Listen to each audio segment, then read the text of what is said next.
A descoberta da Floresta Proibida. Em uma pequena vila cercada por montanhas e campos verdes, viviam três amigos inseparáveis: Lucas, Mariana e Pedro.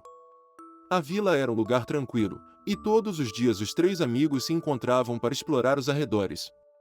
Mas havia algo que os fascinava mais do que tudo: a Floresta Proibida. Essa floresta ficava a poucos quilômetros da vila, e ninguém ousava se aproximar.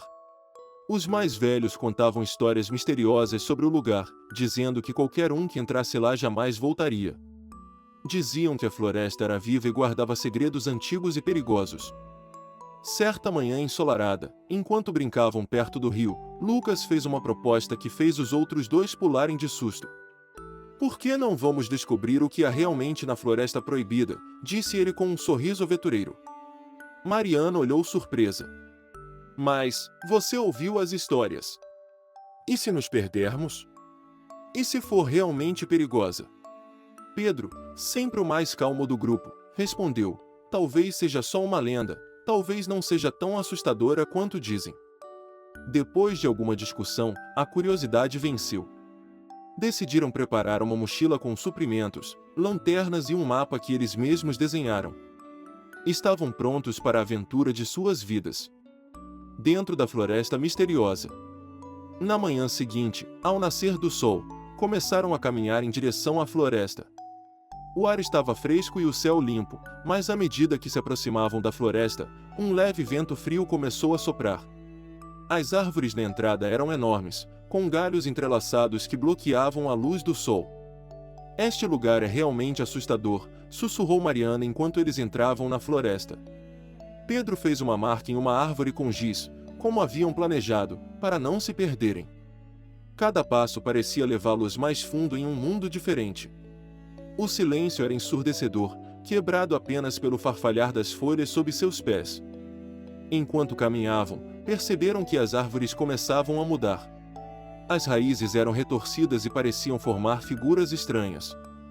O sol, que antes iluminava o caminho, transformou-se em uma luz dourada suave, filtrada pelas densas folhas. "Precisamos ter cuidado", disse Lucas, olhando ao redor com atenção. "Não sabemos o que podemos encontrar." De repente, ouviram um barulho. Parecia algo se movendo entre os arbustos. Eles pararam, prendendo a respiração. Do nada, apareceu uma criatura nunca vista antes. Era um pequeno animal, parecido com um cervo, mas com chifres brilhantes e olhos cintilantes.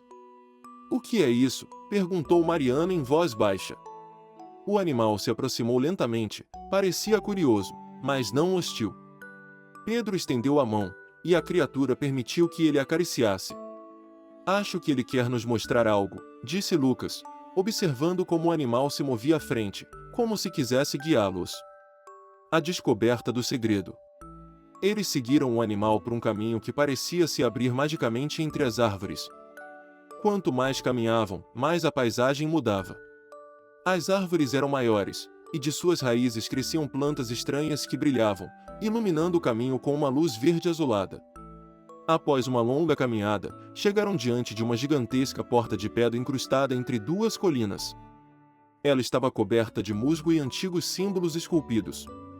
Acima da porta havia um símbolo que parecia um sol com 8 raios. "Eu nunca vi isso em nenhum mapa", disse Lucas, examinando a porta atentamente. Pedro encontrou um pequeno botão escondido entre as rochas, e com alguma hesitação, o pressionou. A porta se abriu lentamente, revelando uma passagem que levava ao subsolo. Com o coração batendo forte, os três amigos entraram. Um mundo subterrâneo. O túnel era longo e escuro, mas a luz das plantas brilhantes que haviam visto lá fora também os acompanhava ali. Após alguns minutos, chegaram a uma grande caverna subterrânea. O teto era alto e irregular, e no centro da caverna havia um lago cristalino que emitia uma leve luz azul. "Isso é incrível!", exclamou Mariana. "Parece um lugar mágico."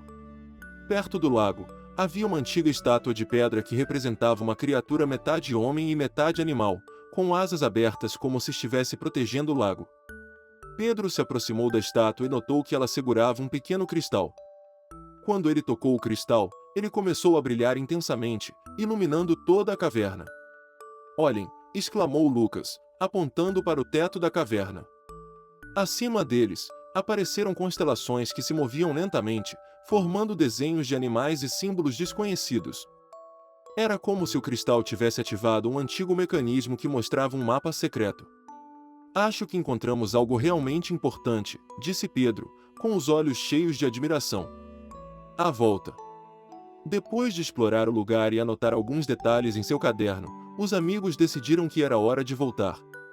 Embora ainda não tivessem entendido o significado da caverna e dos símbolos, sabiam que haviam descoberto algo extraordinário.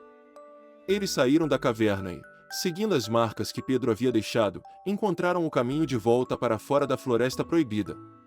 Quando retornaram à vila, decidiram não contar imediatamente a ninguém o que haviam encontrado. Seria o segredo deles, pelo menos até que pudessem entender o que aquele lugar misterioso realmente representava. Mas uma coisa era certa, aquela não seria a última aventura que viveriam juntos.